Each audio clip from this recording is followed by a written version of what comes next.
In Veridia, Monarch Darius presents his daughter Lyra with a rare pendant.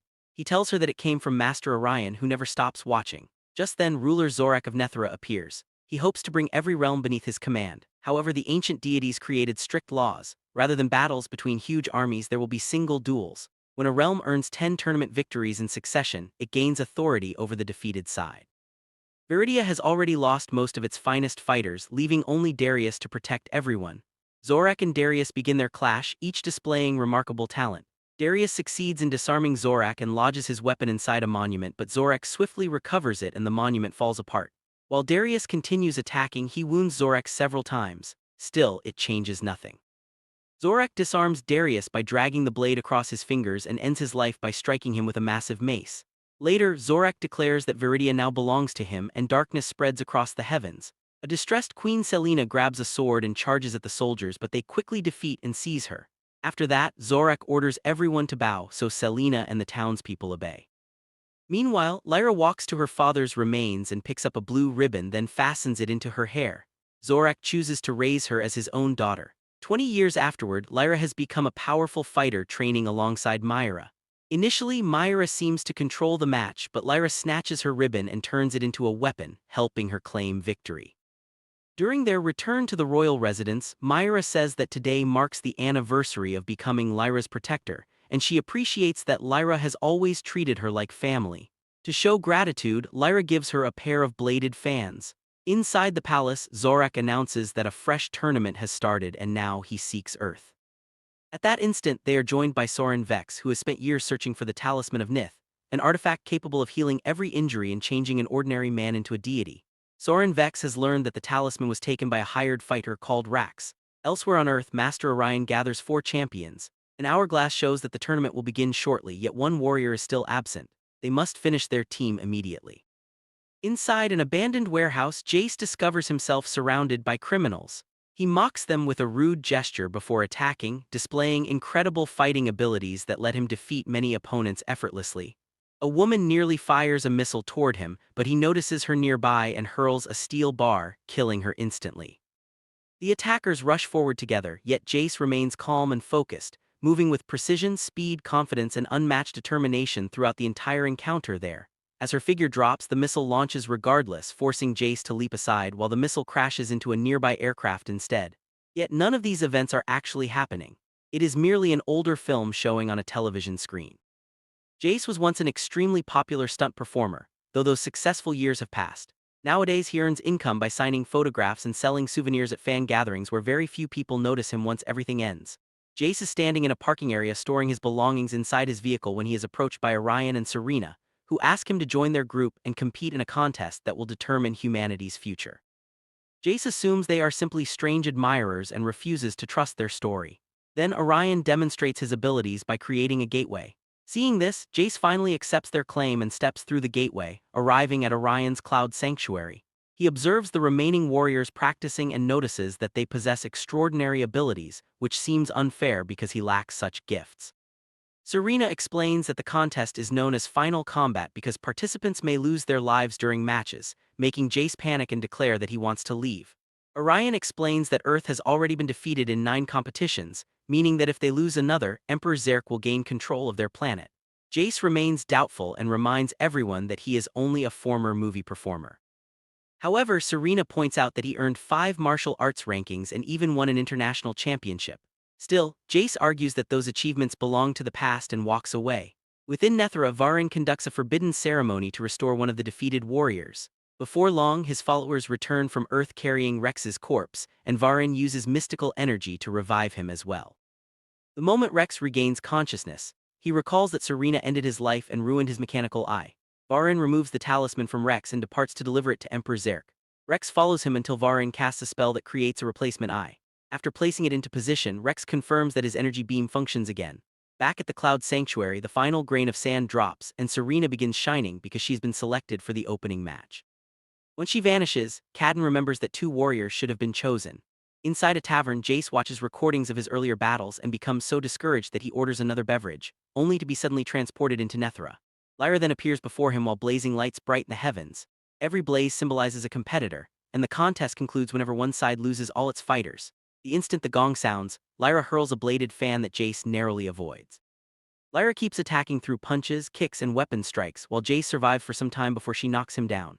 Choosing to become serious at last, Jace responds with skilled techniques. Nevertheless, Lyra defeats him again. When Jace climbs onto a rooftop, Lyra throws her fan and cuts his leg. Next, she leaps onto his back and drives him through the roof, sending him crashing below.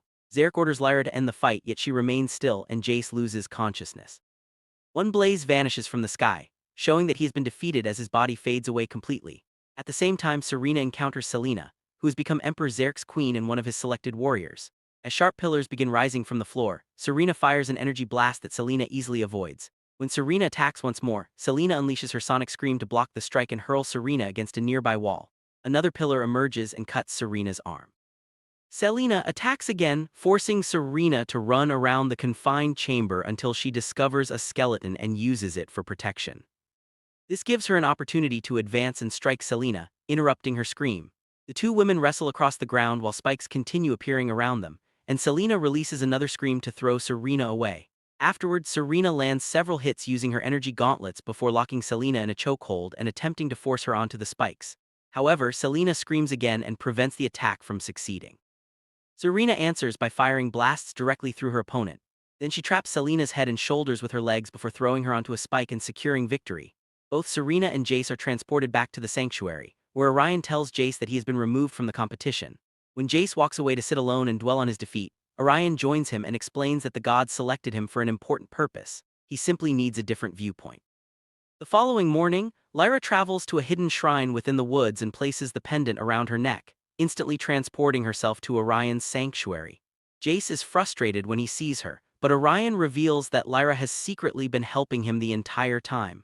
She needed to defeat Jace convincingly so everything appeared genuine because Zarek was observing. Lyra informs them that Emperor Zarek has obtained the talisman, and if he fully empowers it, nobody will be able to stop him. She also tells the warriors that her companion Myra is participating in the competition and asks them to treat her kindly. After returning home, Lyra discovers Myra waiting outside the shrine because she secretly followed her. Myra accuses Lyra of betrayal and reminds her that she pledged loyalty to Zarek long ago. Later at Orion's sanctuary, everyone is shocked when their companion Kylun appears, even though he was believed to be dead. Because it was Varin who restored him to life, he remains part of the tournament but now serves the opposing side. With a simple movement of his hand, he controls his bladed hat and sends it cutting across Orion's neck. At that same moment, three competitors suddenly vanish. Kylun is summoned into battle as well, though he calls out to his allies before disappearing. While Serena battles Varin, Jace faces Soren Vex, who drains his energy before throwing him against a wall. Orion attempts to crawl away, but Soren begins absorbing his power into the talisman. Serena quickly fires an energy blast, forcing their enemies to teleport away. Back in Nethra, Varin embeds the talisman into Emperor Zarek's chest, granting him eternal life. Moments later, beneath the city in the tunnels, Zarek encounters his opponent Cadden, who immediately attacks but is effortlessly knocked to the ground. Cadden fires an energy beam that only causes Zarek to drop his hammer. Their battle truly begins as they trade several strikes before Cadden finally lands another beam on Zarek, though it merely pushes him backward without causing harm. Cadden refuses to surrender and continues attacking, even cutting Zarek's neck and stabbing his chest. Yet the injuries rapidly heal, and Zarek smashes Cadden with his hammer, killing him instantly.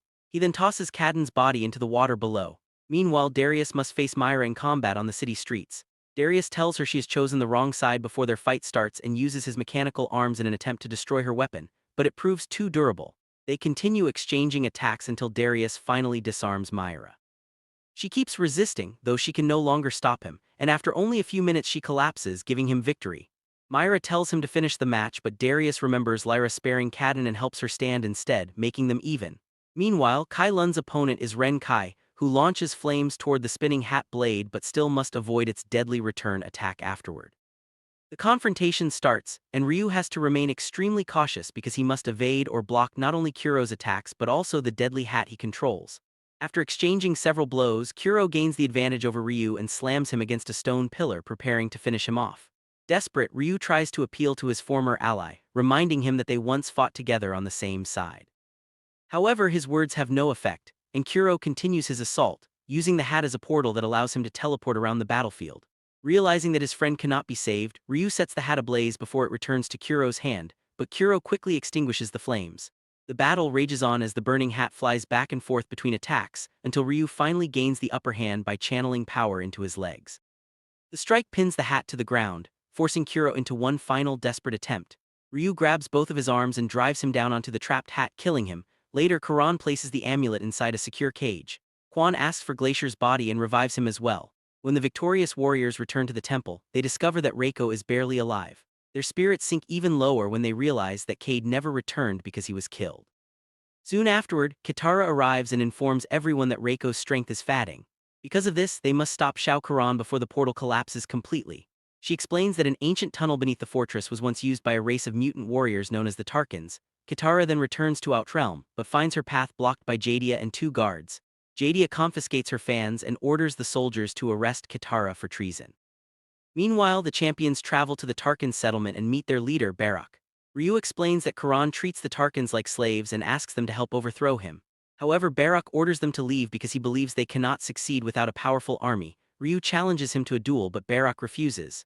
Then Joni begins insulting the tribe and calls Barak a coward, hoping to provoke him into accepting the challenge. Unfortunately, Barak decides he would rather fight Joni instead of Ryu. The fight begins, and Barak creates a blade from his arm that can launch projectiles. Joni struggles to defend himself and attempts to hide inside a small shack, but Barak quickly finds him. Using nearby objects, Joni manages to block several attacks, yet Barak remains far stronger and punches him through the roof. As Joni rolls across the ground, Sonya tells him that if he is truly an actor, then he should start acting. Finally, embracing his warrior side, Joni unleashes his full potential. His attacks become faster and more accurate. Within moments, he corners Barak, distracts him, and lands a decisive strike to his groin, winning the duel. Impressed by Joni's determination, Barak agrees to help the champions. That night, he leads them to the hidden tunnel and eliminates the guards stationed at the entrance. Unfortunately, he cannot accompany them because Tarkans are forbidden from entering the castle. He leaves while the champions continue through the doorway and into the fortress. Inside the throne room, Karan wonders how he can force Kitara to reveal the truth. Quan has already revived Syndra, so he threatens to make Kitara watch her mother die. At last, Kitara admits that she traveled to Earthrealm, claiming she only wanted to find Reiko but was unable to locate him. Karan orders his soldiers to chain her in the town square as a warning to anyone who might betray him. Elsewhere in the castle, the champions separate to search for the amulet, unaware that someone is secretly watching them. Ryu is the first to locate it, but Karan immediately confronts him. A fierce battle follows, and Ryu quickly realizes that ordinary attacks are useless. He unleashes his ultimate technique, summoning two enormous fire dragons that charge toward Karan. The ruler stands within the flames for several seconds, yet the attack fails to harm him. The fight continues hand-to-hand, and Ryu eventually knocks Karan's weapon away. He grabs the hammer and attempts to destroy the cage holding the amulet. Unfortunately, Karan stops him and knocks him to the floor. At that moment, Jackson arrives. Ryu keeps Karan occupied with powerful fire attacks while Jackson uses his mechanical arms to smash the cage. Before Jackson can claim the amulet, Karan shoves Ryu aside and attacks him instead. Soon, Joni and Sonya arrive as well. Karan drives his hammer through one of Jackson's arms and tears it off completely. Sonya fires energy bolts at him, but Karan strikes her using the severed arm. His strength proves overwhelming, and only a few blows are enough to bring her down. As he prepares to finish her, Jackson blocks the attack with his remaining arm. They continue fighting briefly before Karan knocks him down once again and smashes his other arm with the hammer. At the same time, Joni rushes toward the amulet. However, Glacier suddenly appears and takes it first. Using the distraction, Karan hurls Jackson into a stone column and drives a weapon through his hand and neck. Killing him in a brutal manner, Mara taunts Varkin, and the pair vanish to take part in the next tournament match. After Frost leaves, a group of soldiers arrives with Rex, who immediately starts ridiculing Cole's movies. Before the guards can detain Cole, Rex orders them into a line and wipes them all out with a single blast from his eye laser. The two then head back to the sanctuary, where Rex explains that he enjoys Earth's comforts far more than the rough conditions of the Dark Realm, which is why he wants to help stop Varkin. He also reveals that Frost carried the relic into the Underrealm, the world of the dead. Orion plans to use the last of his remaining strength to send them there. However, if they fail to destroy the relic and restore his powers, they will be stranded forever. They will also need someone to guide them through the dangerous realm. Once inside the Underrealm, Cole and Rex encounter the spirit known as Blaze and ask him to lead them. Blaze initially refuses, but his attitude changes when he learns that Frost has been revived. He remembers that Frost slaughtered his family, and his sorrow and fury transform the surroundings into a fiery nightmare. Armor forms across his body as he agrees to help. Back in the Dark Realm, Jessa chains Lyra in the town square. Lyra attempts to appeal to Jessa's compassion, but her words are ignored. Later, Jessa approaches Malric and offers to help protect the relic. In return, he enchants her weapon with magical power. Meanwhile, Kai and Mara find Lyra in the square. Before they can act, Varkin appears for the final tournament battle. Mara and Kai combine their abilities and attack together, but Varkin is far too powerful. He easily handles both of them, knocks Mara down, and nearly kills her. Fortunately, Kai drives him back with a burst of fire. After wandering through the Underrealm, the group encounters Frost. He reveals a new shadow ability that allows him to create duplicates of himself. The copies engage Cole and Rex while Blaze battles the real Frost. Frost's new power also lets him move through solid surfaces and avoid attacks with incredible speed. The duplicates possess the same skill. After struggling against them, Cole finally grabs one and holds it in place while Rex destroys it with a laser blast. However, the second copy sneaks up behind Rex and captures him. Before disappearing, Rex fires at the Shadow's belt, causing the relic to fall. Cole dives across the ground and catches it just before it can drop into the flames below. Now they must destroy the relic, but neither of them knows how. At that moment, the remaining duplicate returns. Rex orders Cole to run with the relic while he stays behind to fight. The duplicate kicks Rex and throws him over the edge, but he avoids falling by plunging his knife into the wall. He then uses his laser to carve handholds into the rock, though he loses the knife in the process. The duplicate rushes back to aid the real Frost against Blaze. Using his chain, Blaze manages to keep both enemies occupied at the same time. Elsewhere, Kai continues battling Varkin. He blocks the war hammer with flames, but the defense accomplishes nothing. Varkin quickly turns and drives the handle into Kai. With his final strength, Kai declares that his destiny is to bring back Leon before vanishing within a blazing bird of fire. At the same time, Mara fires energy bolts at Lyra's chains and frees her. Moments later, Varkin strikes Mara again with a hammer and defeats her. The final light disappears from the sky and Varkin declares himself the victor, claiming Earth as his prize. However, Lyra summons her fans and publicly rejects Varkin and the Dark Realm, declaring that she chooses to fight for Earth. A fresh light appears in the sky, recognizing her as a champion and leaving Varkin as the last warrior on his side. A brutal fight follows. Mara repeatedly slashes and stabs Varkin, yet he remains incredibly difficult to injure. In the Underrealm, Cole watches Blaze use his abilities while trying to figure out a solution. The duplicate notices him and teleports beside him, holding him over a cliff as leverage. Cole refuses to surrender the relic and kicks the duplicate away, sending it crashing onto a lower platform. During the fall, the relic slips free. The duplicate quickly returns to Frost's battle. The two shadows repeatedly separate and merge while fighting Blaze. When they finally unite into one body, Blaze pierces them with his chain and pulls the duplicate free before slicing it apart with his sword. While Varkin knocks Lyra unconscious, Frost abandons his fight and rushes toward the fallen relic. He prepares to kill Cole, but Jessa suddenly appears. Lyra's words had reached her after all, and she had only pretended loyalty in order to obtain a stronger weapon. She fires a powerful beam at the relic. Rex returns and adds his laser blast. Finally, Blaze joins them and unleashes a stream of fire. Back at the sanctuary, Malric approaches Orion, ready to finish him. Orion speaks directly into Cole's mind, urging him to awaken and remember that the gods chose him. His hidden power finally emerges. Cole launches a kick filled with energy, and together they shatter the relic. The power instantly returns to Orion, allowing him to stop Malric's attack at the last possible second. In the town square, Lyra makes one final desperate move and strikes Varkin with her fans. This time his injuries remain open and he is shocked to see blood. Lyra quickly disarms him and stabs him repeatedly, even slicing across his face with a spinning fan before driving a blade into his neck.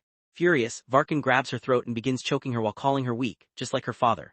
Remembering Jace's encouragement, Talia grabs her ribbon and leaps forward, wrapping it tightly around the enemy's neck. She pulls off his helmet and reveals his face to the entire crowd before finishing him by spinning her fans against his skull until he dies. The tournament is finally concluded, and the land of Adaris is freed once more. The crowd then proclaims Talia as their new queen. Some time later, Talia sits on the throne with Leela serving as her trusted right hand. Meanwhile, Jake is retelling the entire story to the Terrakans, but he is interrupted by Raiden and the remaining champions. Kano has captured Quinn, and they intend to use him as leverage to bring back all the warriors they lost in earlier battles. Don't forget to subscribe and turn on notifications if you want to see more videos like this. Thanks for watching.